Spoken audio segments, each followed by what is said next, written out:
श्री सूत जी कहते हैं सौनकाद मुनीश्वरों, माता पराम्बा भगवती आदिशक्ति यद्यपि न उनकी मृत्यु है न उनका जन्म है, फिर भी लीलावश शिव की अर्धांगिनी बनने के लिए वे बार बार अवतार ग्रहण किया करती हैं। जब राजा दक्ष के यहाँ माता सती ने अपने देह का परित्याग किया तो मरते मरते यही कहा, अरे विधाता, यदि अगला जन्म नारी का हो तो पति तो शिव मिले लेकिन पिता दक्ष न मिले।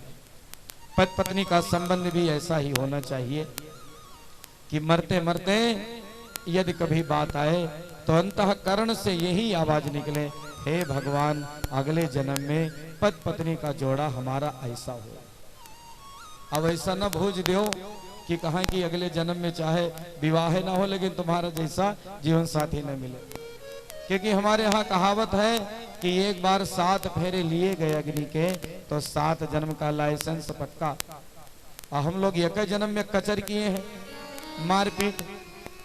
पति कौन जो पत्नी की करे गति, पत्नी का काया छाया का नाता है, इसलिए उनके बीच में हवा को भी स्थान नहीं है। कोई विवाद करे तो करे, लेकिन पति पत्नी को संवाद करना चाहिए, विवाद नहीं।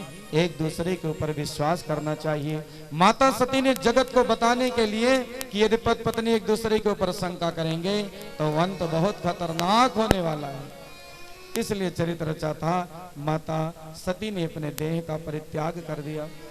श्री सूत जी कहते हैं सौनकाद मुनीश्वरों, भारत देश के उत्तर तरफ एक पर्वत है जिसका क्या नाम माता बहनों, हिमालय। क्या नाम? हिमालयो नाम नगाधिराजा, जो पर्वतों का राजा है हिमालय। वह केवल पत्थर ही नहीं है, उसके एक अधिपति भी है जो मनुष्य के रूप में है। हिमालय एक पहाड़ भी है। अच्छा, हम लोग चूकते कहाँ हैं? कोई अगर हिमालय की बात आई तो लोगों ने कहा हिमालय तो पहाड़ है, वो तो पत्थर है, फिर उनका विवाह। अरे भैया, हिमालय के 2 रूप हैं, एक स्थूल रूप है जो मनुष्य के रूप में है और एक पत्थर के रूप में है। वो पत्थर राजा नहीं है, उसके अधिपति का नाम है। जैसे एज एग्जाम्पल कोई रिक्शा जा रहा है और अक्सर लोग एक अरे रिक्शा यही तो कहते हैं, तो क्या रिक्शा सुनता है? नहीं, हमारा संकेत है रिक्शा चलाने वाले को। इसी प्रकार हिमालय नाम के राजा थे और जिनका राज्य था हिमालय पर्वत, राजा हिमालय बहुत ही योग्य थे। एक बार देवताओं ने सोचा कि माता तो रही नहीं धरा पर, सूक्ष्म रूप में तो हर जगह है वो, लेकिन उनका स्थूल रूप प्रकट होना चाहिए। अब प्रकट हो तो कैसे हो, अच्छी संतान आए तो कैसे आए, उसके लिए अच्छे माता पिता का भी तो होना आवश्यक है। यदि अच्छे माता पिता होंगे तो ही तो अच्छी संतान होगी। यदि सब संसार के अच्छे लोग बाबा हो जाएंगे, सन्यासी हो जाएंगे, तो फिर अच्छी संतान कहाँ से आएगी? इसलिए हमारे यहाँ कहा गया धन्यो गृहस्थ आश्रम, चारों आश्रमों में सर्वश्रेष्ठ गृहस्थ आश्रम कहलाता है। तो देवताओं ने पितरों के पास जाकर के उनसे स्तुति किया कि महाराज एक बहुत बढ़िया सौभाग्य आने वाला है। कौन? पराम्बा भगवती आदिशक्ति इस धरा पर अवतरित होना चाहती हैं, चाहो तो सौभाग्य प्राप्त कर लो। कैसे महाराज? पितरों से कहा राजा हिमांचल से कर दो। तो पितरों की कन्या का नाम है मैना, तो बेटी मैना का ब्याह राजा हिमांचल से वैदिक विधि विधान से हुआ। विशिष्ट वहां 2 आत्माओं का पवित्र बंधन है, विवाह प्यारा बंधन, गुड्डे गुड़ियों का खेल नहीं, धन दान दहेज प्रदर्शन से है इसका कोई मेल नहीं। विवाह हुआ, रानी मैना अपने पति के घर आई। अब पत्नी 4 बातों का ध्यान रखें, धर्म अर्थ काम मोक्ष। अर्थ माने पैसा, लेकिन हमने उसको पहले नंबर पर रख दिया। अर्थ भी धन भी अतिरेक यदि हो गया तो उसको संभालने में समस्याएं बढ़ जाएंगी। इसलिए किसी चीज का अतिरेक नहीं होना चाहिए जीवन में, जितनी आवश्यक है उतना ही, उससे अधिक कुछ भी हुआ तो मामला बिगड़ेगा। इसलिए पहले कहा धर्म, फिर अर्थ, अर्थ कमाना है लेकिन धर्म की मर्यादा में। ध्यान दीजिए, धन बिना कमाए तो जीवन नहीं चलेगा भैया। घर भी बनवाना है, बेटे बेटियों को पढ़ाना लिखाना है, शादी ब्याह करना है, धन तो कमाना है। व्यास पीठ से धन का विरोध नहीं है, लेकिन धर्म की मर्यादा में। अमीर बनना आवश्यक है, लेकिन अमीर बनना इतना आवश्यक भी नहीं है कि हम अपना ईमान बेच दें। जिसने बेच दिया ईमान, करो नहीं उसका सम्मान। जिसने बेच दिया ईमान, करो नहीं उसका गुणगान। इसलिए अमीर बनो, अर्थ कमाओ, लेकिन धर्म की मर्यादा में रह करके।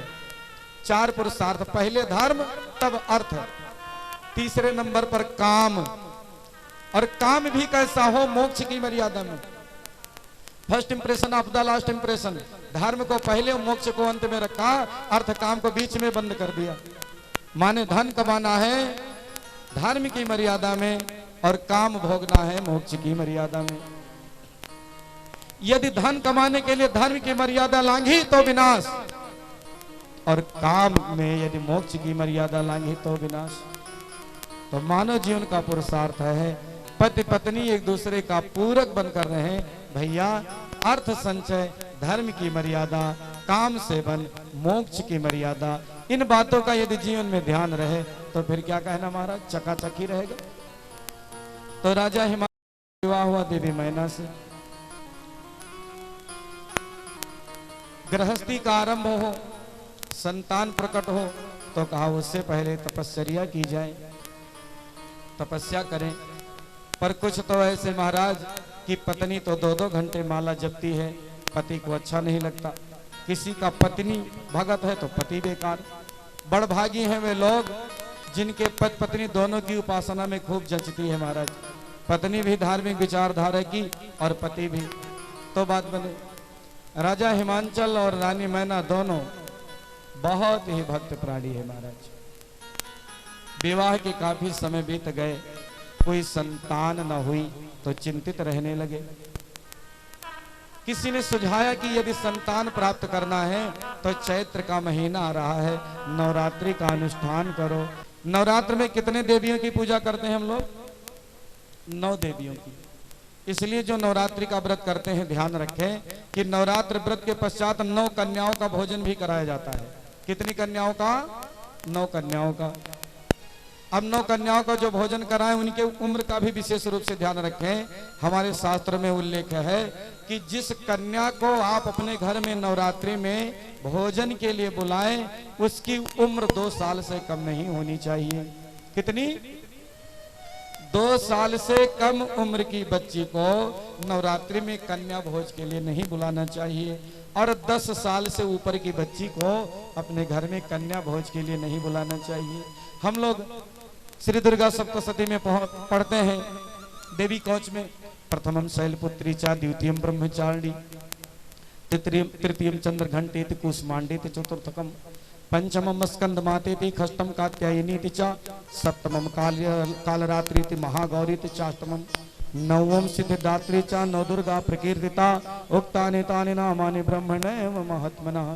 तो जो 2 वर्ष की कन्या को हम अपने घर बुलाते हैं, 9 कन्या को बुलाने का प्राविधान है। जो 2 साल की कन्या हमारे घर में आई वो माता शैलपुत्री की प्रतिमूर्ति मानकर शैलपुत्री का पूजन करना चाहिए। उसमें प्रथमम शैलपुत्री चा, शैलपुत्री की पूजा से घर में दरिद्रता का नाश होता है। यदि आप 2 साल की कन्या का नवरात्रि में अपने घर में बुला करके पूजा अर्चना करोगे, भोजन कराओगे, चुनरी उड़ाओगे, तो माता भगवती की कृपा से परिवार से दरिद्रता का समन और दमन हो जाएगा। प्रथमम शैलपुत्री चा, द्वितीयम ब्रह्मचारिणी। अब ब्रह्मचारिणी देवी की पूजा हमें 3 साल की कन्या में करना है। इस नियम का ध्यान रखना है। ब्रह्मचारिणी माता जो दूसरे नंबर की देवी हैं वो 3 साल की कन्या होनी चाहिए। यदि कोई व्यक्ति 3 साल की कन्या का नवरात्रि में पूजन करता है तो माता भगवती उसके घर परिवार में धन धान्य की वृद्धि करती हैं। प्रथमम शैलपुत्री चा, द्वितीयम ब्रह्मचारिणी, तृतीयम चंद्रघंटेति। तृतीयम तीसरे नंबर पर माता चंद्रघंटा। चंद्रघंटा का पूजन करना चाहिए हमें 4 साल की कन्या में। 4 साल की बेटी होगी उसको बुलाएं नवरात्र में और उसका विधिवत पूजन करें माता चंद्रघंटा की प्रतिमूर्ति मान करके। और ऐसा करने से व्यक्ति के जीवन को कल्याण की प्राप्ति होती है। प्रथमम शैलपुत्री च द्वितीयम ब्रह्मचारिणी तृतीयम चंद्रघंटेति कूष्मांडेति चतुर्थकम। चौथी माता जो है वो कूष्मांडा है। तो माता कूष्मांडा का पूजन करने के लिए 5 साल की कन्या होनी चाहिए। 5 साल की कन्या को नवरात्रि में बुलाएं, अथवा तो आप चाहें तो 2 साल से लेकर के 10 साल की कन्या को एक साथ में बुलाएं। 9 कन्याएं हो गई, 2 3 4 5 6 7 8 9 10। 2 साल से 10 साल तक की कन्या 9 कन्याएं हुई, उनको बुला के एक ही वेदी पर एक साथ पूजन करें महाराज। तो चौथी जो देवी है वो महाराज कौन है? कूष्मांडा। माता कूष्मांडा का पूजन 5 वर्ष की कन्या में होनी चाहिए। यदि आप गंभीर बीमारियों से लंबे समय तक जूझ रहे हैं और नवरात्रि में 5 साल की कन्या को घर में बुला करके विधिवत माता कूष्मांडा का प्रतिमूर्ति मान करके पूजन किया तो रोगों का नाश होगा। प्रथमम शैलपुत्री च द्वितीयम ब्रह्मचारिणी तृतीयम चंद्रघंटेति कूष्मांडेति चतुर्थकम पंचमम स्कंद मातेति। 5वें में किसका करना है महाराज? स्कंद माता का। जो 5वीं महादेवी है वो कौन है? वो स्कंद माता है। स्कंद माता 6 साल की कन्या में पूजन करना चाहिए। इससे क्या होगा? विद्या की प्राप्ति होगी। यदि किसी के जीवन में विद्या नहीं, ध्यान दीजिए मैं यहाँ पुस्तकीय ज्ञान की बात नहीं कर रहा हूँ। विद्या पुस्तकीय ज्ञान नहीं है, ये ध्यान दीजिए। एक दिन हमने चर्चा की थी कि जिनको यूनिवर्सिटियों ने बड़ी बड़ी डिग्रियां दी हैं, जीवन में माटी की डिग्री नहीं दी है। टॉप तो यूनिवर्सिटी कर लेते हैं लेकिन बात बोलने की तमीज नहीं है, माता पिता का आदर सम्मान नहीं करते। तो फिर ये काहे की डिग्री भैया? डिग्री तो वह है जो व्यक्ति के चरित्र से दिखे, आचरण से दिखे। इसका मतलब स्कूली विद्या का किताबी ज्ञान का विरोध नहीं है। अभी केवल किताबी ज्ञान ही नहीं, संस्कार सदाचार भी। तो महाराज जो माता स्कंद माता की में उनको उनके जीवन में विद्या की प्राप्ति होगी। और 7 साल की कन्या में माता कात्यायनी की पूजा करें, उसमें महाराज ऐश्वर्य की प्राप्ति होगी, उपलब्धि की प्राप्ति होगी, साधन सुविधाओं की प्राप्ति होगी महाराज। और अगले क्रम में महाराज 8 साल की कन्या में माता महागौरी की पूजा करें। और महागौरी की पूजा करने से शत्रु दमन, सौभाग्य की प्राप्ति होती है महाराज। अगला जो है महाराज 9 साल की कन्या में हमें क्या करना है? महागौरी की। और अंतिम जो है 10 साल की कन्या। 10 साल की कन्या 9वीं महादेवी है। कौन सी देवी है माताओं बहनों? 9वीं महादेवी सिद्धदात्री, और संपूर्ण मनोरथों को सिद्ध करने वाली हैं। प्रथमम शैलपुत्री च द्वितीयम ब्रह्मचारिणी तृतीयम चंद्रघंटेति कूष्मांडेति चतुर्थकम पंचमम स्कंदमातेति षष्ठम कात्यायनीति च सप्तमम कालरात्रिति महागौरीति चाष्टमम नवम सिद्धिदात्री च नौ दुर्गा प्रकीर्तिता उक्तानि तानि नामानि ब्रह्मणैव महात्मना ब्रह्मणैव महात्मना। बोले सच्चिदानंद भगवान की जय हो। तो चैत्र के नवरात्र में राजा हिमांचल ने अपनी पत्नी मैना के साथ देवी भगवती का दिव्य अनुष्ठान किया है, नवरात्रि का पूजन किया है। श्री शिव महापुराण में लिखा है इस प्रकार 9 त्रिक 27 साल तक जब जब नवरात्र आता अनवरत दोनों ने मिलकर के देवी की उपासना की है महाराज। और मेरी माताओं बहनों और भाइयों सबको प्रार्थना है जब नवरात्र आवे तब केवल फलाहार पे नहीं ड्यूटी देना है, ज्यादा से ज्यादा माला जपो, फलाहार भी करो, भूखे नहीं मरना है। लेकिन इतना भी नहीं कि खूब तान चदरिया सोवो और सारा दिन दाना टोवो, तो बात नहीं बनेगी।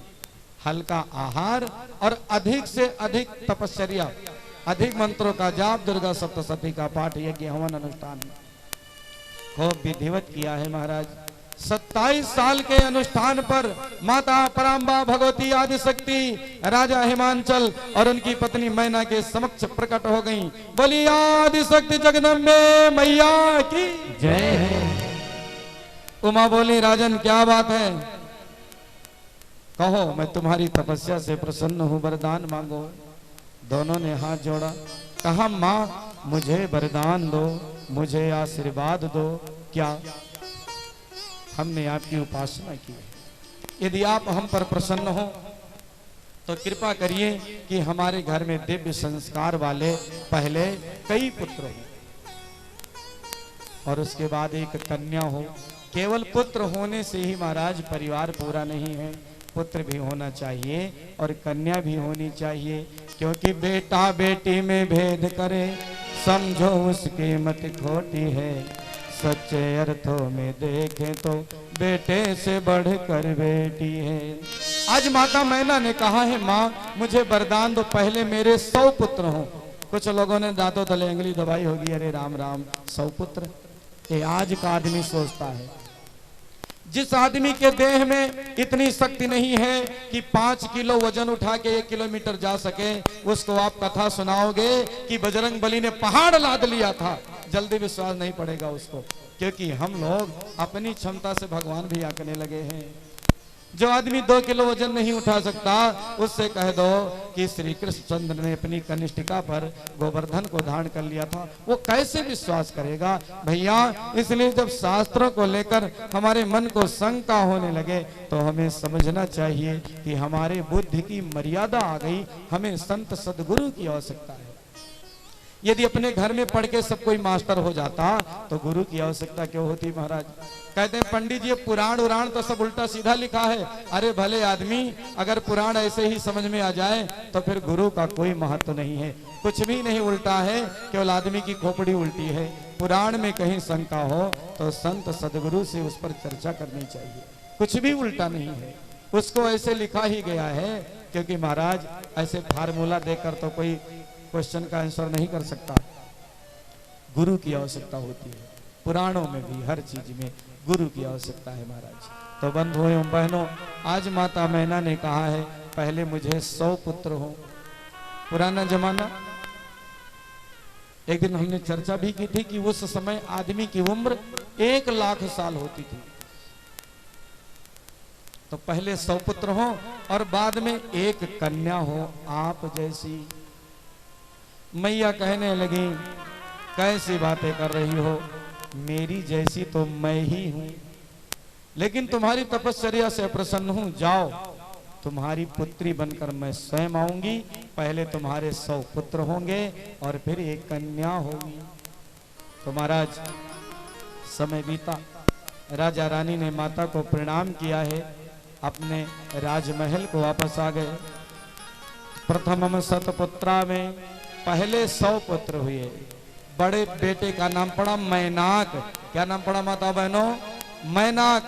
जो मैनाक पर्वत की मित्रता समुद्र से हो गई और जब समुद्र के अंदर विखंडन आया तब समुद्र ने मैनाक को शरण दिया था। शिव जी की प्रेरणा से जब भगवान सदाशिव की प्रेरणा से भगवान नारायण राम रूप में त्रेतायुग में अवतरित हुए और उनके काज के लिए शिव के अंश अवतार में बजरंग बली प्रकट हुए और वह चलने लगे लंका को जाने के लिए, तब समुद्र ने कहा भैया बहुत बढ़िया मौका है, आज भगवान सदाशिव के अंश अवतार बजरंग बली जा रहे हैं, उनको आराम दे दो।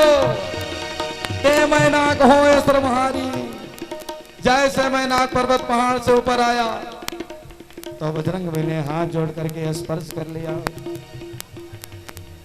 राम काज कीन्हे बिन मोहि कहाँ विश्राम। भैया लो तुम्हें मैं स्पर्श करता हूँ, अब तो मैं जिस काम के लिए चला हूँ उसे करूंगा, अभी मुझे विश्राम नहीं है। तो पहला बेटा मैनाक हुआ, उसके बाद 99 छोटे भाई भय महाराज, 100 बेटे हो गए। सबको पता था कि पराम्बा भगवती ने राजा हिमांचल को वचन दिया है कि उनके यहाँ अंत में माता स्वयं पुत्री रूप में आएंगी। देवताओं ने जाकर के स्तुति की, अम्मा हम आपकी बाल लीला देखना चाहते हैं, प्रकट हो प्रकट हो प्रकट हो।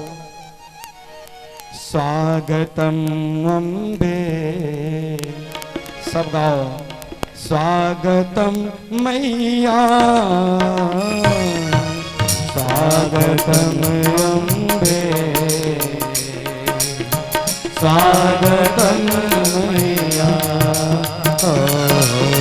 स्वागतम अम्बे, स्वागतम मैया, स्वागतम अम्बे, स्वागतम मैया, स्वागतम सो स्वागतम शरणागतम अम्बे, स्वागतम सो, सभी स्वागत करें माता, नागतम अम्बे, स्वागतम मैया, स्वागतम मैया, स्वागतम मैया, स्वागतम मैया। करतल ध्वनि से स्वागत करते हुए बोलिए साचे दरबार की जय हो।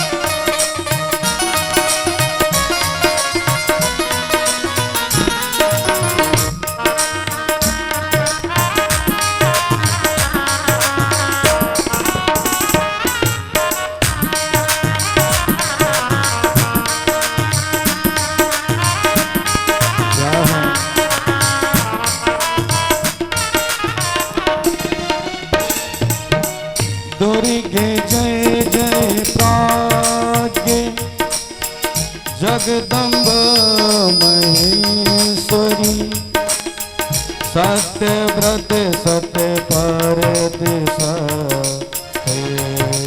सत्य रूपिणी, स्वागतम मैया, स्वागतम मैया, स्वागतम मैया, जय हो, स्वागतम मैया, स्वागतम मैया, स्वागतम मैया, स्वागतम मैया,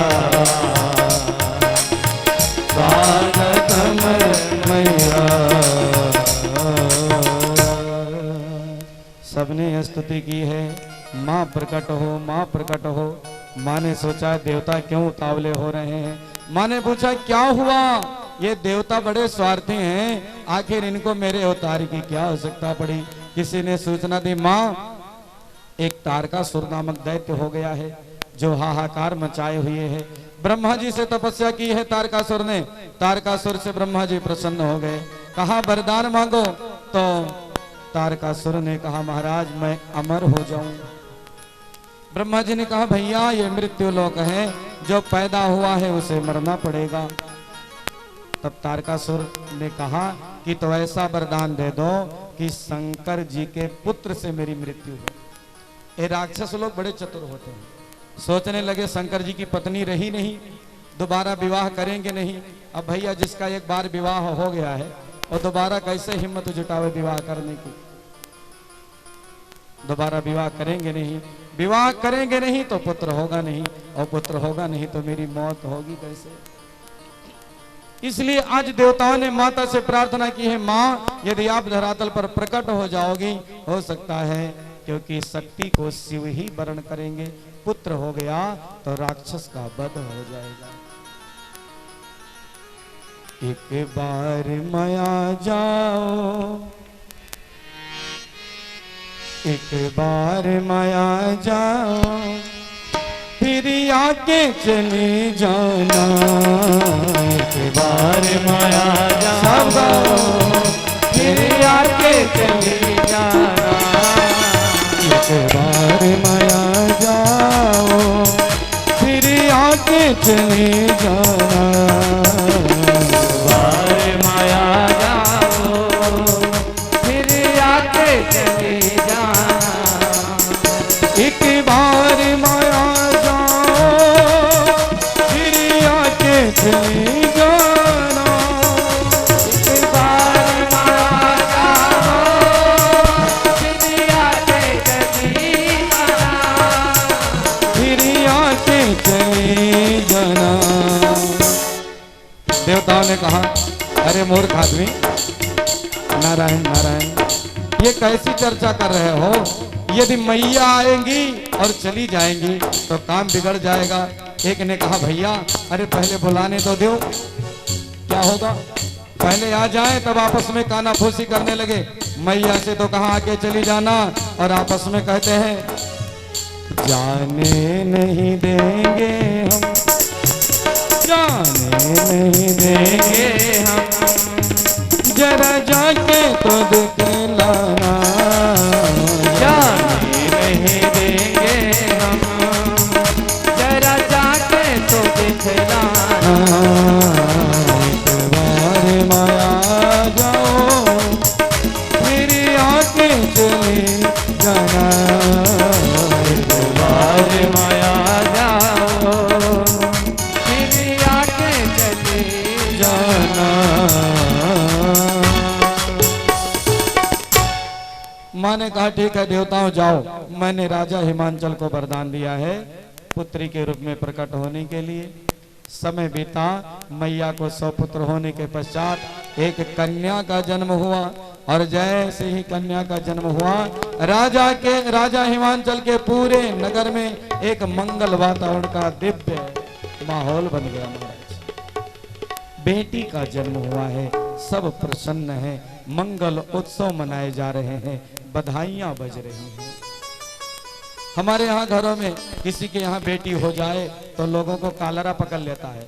वो तो धीरे धीरे 21वीं सदी है, लोग समझदार होने लगे हैं, शिक्षित होने लगे हैं, बेटा बेटी में भेद करना बंद कर रहे हैं। पर ध्यान रहे कि भैया आज सबसे बड़े खतरनाक वे लोग हैं कौन? जो बहुत ज्यादा पढ़े लिखे हैं। मैं देखता हूँ लिखा है भ्रूण जांच कराना कानूनी अपराध है, और जाकर के जांच करवा के मरवा देते हैं गर्भ में। गर्भ का जांच कराना कानून अपराध बाद में है, आध्यात्मिक अपराध सबसे बहुत पहले है महाराज। इसलिए लिंग परीक्षण कराना नहीं, और यदि गर्भ में कन्या को मरवा दिया तो उससे बड़ा हत्यारा इस धरातल पर कोई है नहीं महाराज। गर्भ हत्या तो किसी की नहीं, तुमने उसका संसार छीन लिया जिसने संसार में कदम न रखा हो। तो मेरे भाई बहन, यदि ये कुकर्म करते हो, परमात्मा उन्हें कभी माफ नहीं करेगा। गर्भ जांच कराना, गर्भ में कन्या हो उसे मरवा देना, इससे बड़ा अपराध कुछ भी नहीं है महाराज। तो मैं प्रार्थना कर रहा था कि आज बेटी का जन्म हुआ है, राजा प्रसन्न हो गए। हमारे यहाँ कहते हैं, क्या कहे महाराज, हमको तो भागवत करना था, बिटिया पैदा हो गई। लड़का होता तो भागवत करते। अरे भाई बेटी हुई है तो उसके उपलक्ष्य में कुछ कर डालो। नहीं करेंगे महाराज। अरे क्यों नहीं करोगे? सत्य ही करवा डालो, वो भी नहीं करेंगे। हवन ही कर लो, बोले यही बताओगे हवन करो, फिर नहीं हुए। और ये ज्यादा पुरुष नहीं महाराज, हमारी माताएं बहनें बैठी हैं, अब आप लोग चाहे वैसी ना हो, लेकिन नारी सबसे ज्यादा नारी की दुश्मन है। सास नहीं चाहती कि बहू के बिटिया होए। तुलसीपुर वाली, कवना वाली, बहराइच वाली तो समझदार है, बाकी जगह वाली तो बड़ी खतरनाक सास। बहू से कहती हैं तुम हमारी सास की, हम तुम्हारी सास, और जो बहू का सांस रोक दे वही तो सास। तो महाराज बेटी का जन्म हुआ है, राजा अति प्रसन्न हुए, मंगल बाजे बजने लगे। बुलाया गया है सहनाई बजाने वालों को, मंगल गाने वाले को। पूरे नगर में हल्ला बोल दिया गया। जितने भी गरीब दुखी हैं सब दौड़ दौड़ के जाएं। आज राजा हिमांचल अपनी बेटी के जन्म का महोत्सव मना रहे हैं। कोई खाली हाथ नहीं लौटेगा। जात कर्म संस्कार किया है, विद्वान आए महाराज। स्वस्ति वाचन का पाठ शुरू कर दिया। ओम हरि ओम स्वस्ति न इंद्रो वृद्धश्रवाः स्वस्ति नः पूषा विश्ववेदाः स्वस्ति नस्तारक्षो अरिष्टनेमिः स्वस्ति नो बृहस्पतिर्दधातु। जय जयकार मच गया। द्वार पे याचक खड़े हैं, मैया बधाई हो, मैया बधाई हो। विद्वानों ने कन्या का नाम गौरी रखा है। एक ने कहा देखो नाम तो राशि का गौरी है, लेकिन पर्वत की बेटी है, इसलिए इसका नाम पार्वती होगा, उपनाम।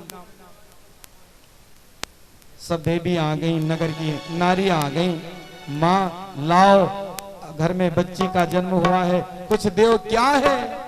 एक एक ने अपनी बात रखी। अरे माँ गौरी जन्म सुनी आई, माँ गौरी जन्म सुनी आई, वो मैना रानी दे दो बधाई। गौरी जन्म सुनी आई, सब गाइए। वो मैना रानी दे दो बधाई, दे दो बधाई मैया दे दो बधाई, दे दो बधाई मैया दे दो बधाई, दे दो बधाई मैया दे दो बधाई, मैया दे दो बधाई, दे दो बधाई मैया दे दो बधाई। लाली जन्म सुन आई, ओ मैना माई दे दो बधाई। लल्ली जन्म सुन आई, ओ मैना रानी दे दो बधाई। जय हो।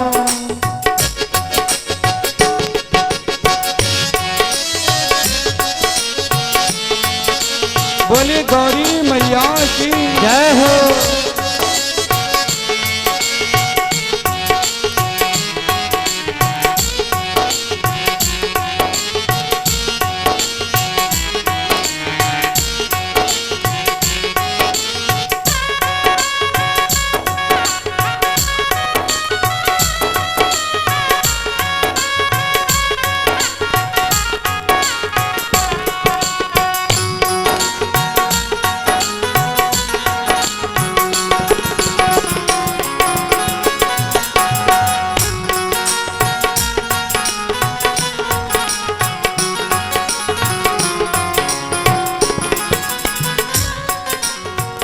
मैया ने कहा बोलो क्या चाहिए, क्योंकि मेरे दरबार से आप सबको वही मिलेगा जो उपयोग में आए।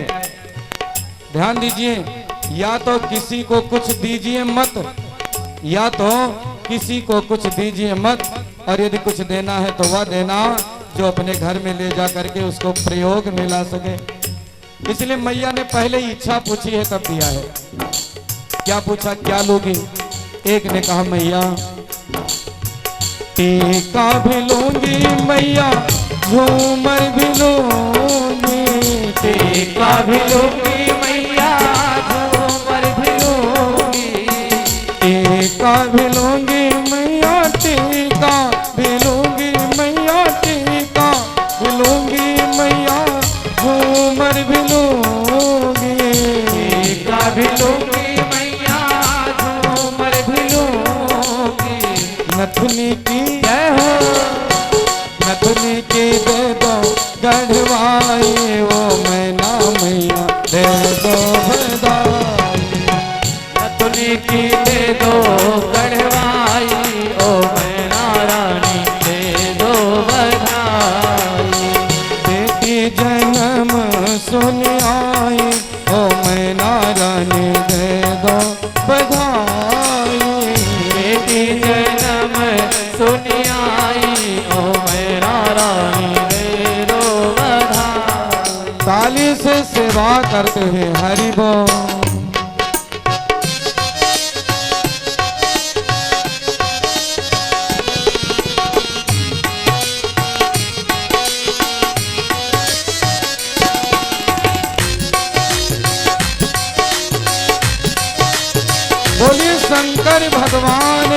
जय हो। आदि शक्ति जगदम्बे महारानी की जय हो।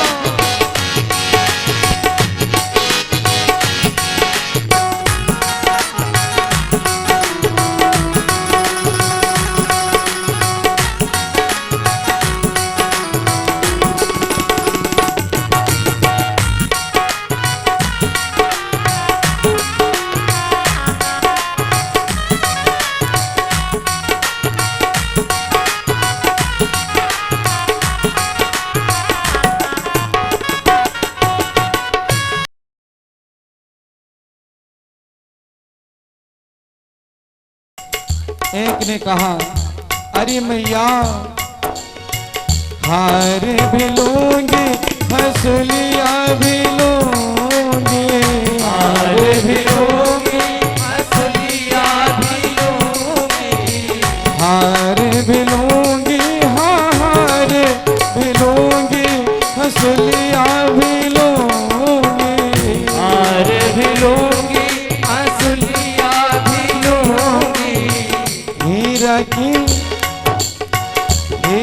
की दे दो जड़वाई ओ मैं नारायण दे दो बधाई, हीरा की दे दो जड़वाई ओ मैं नारायण दे दो बधाई। लल्ली जन्म सुन आई ओ मैं नारायण दे दो बधाई, लल्ली जन्म सुन आई ओ मैं नारायण दे दो बधाई। एक ने कहा री मैया झुमका भी लूंगी मैया झूमर भी लूंगी, झुमका भी लूंगी मैया झूमर भी लूंगी, झुमका भी लूंगी मैया झुमका भी लूंगी, मैया झुमका भी लूंगी मैया झूमर भी लूंगी, झुमका भी लूंगी मैया झूमर भी लूंगी। सनरा की दे दो बनवाई ओ गौरी मैया दे दो बधाई, सनरा की दे दो बनवाई ओ मैं नारायणी दे दो बधाई।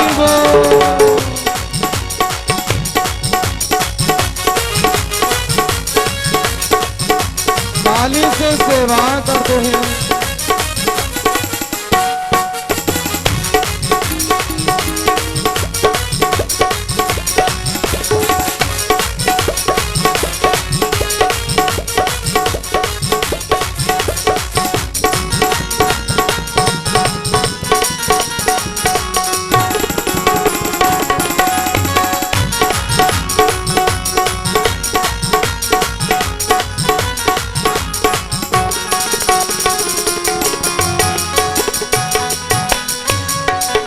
एक ने कहा री मैया कंगना भी लूंगी मैया चूड़ी भी लूंगी, कंगना भी लूंगी मैया चूड़ी भी लूंगी, कंगना भी लूंगी मैया कंगना भी लूंगी मैया चूड़ी भी लूंगी, कंगना भी लूंगी मैया चूड़ी भी लूंगी। मोतियन की जय हो, मोतियन की दे दो बुआई ओ मैं नारायण दे दो बधाई, मोतियन की दे दो बुआई ओ मैं नारायण दे दो बधाई। गौरी जन्म सुन आई ओ मैं नारायण दे दो बधाई, गौरी जन्म सुन आई ओ मैं नारायण दे दो बधाई, ओ मैं नारायण दे दो बधाई, ओ मैं नारायण दे दो बधाई। गौरी जन्म सुन आई ओ मैं नारायण दे दो बधाई।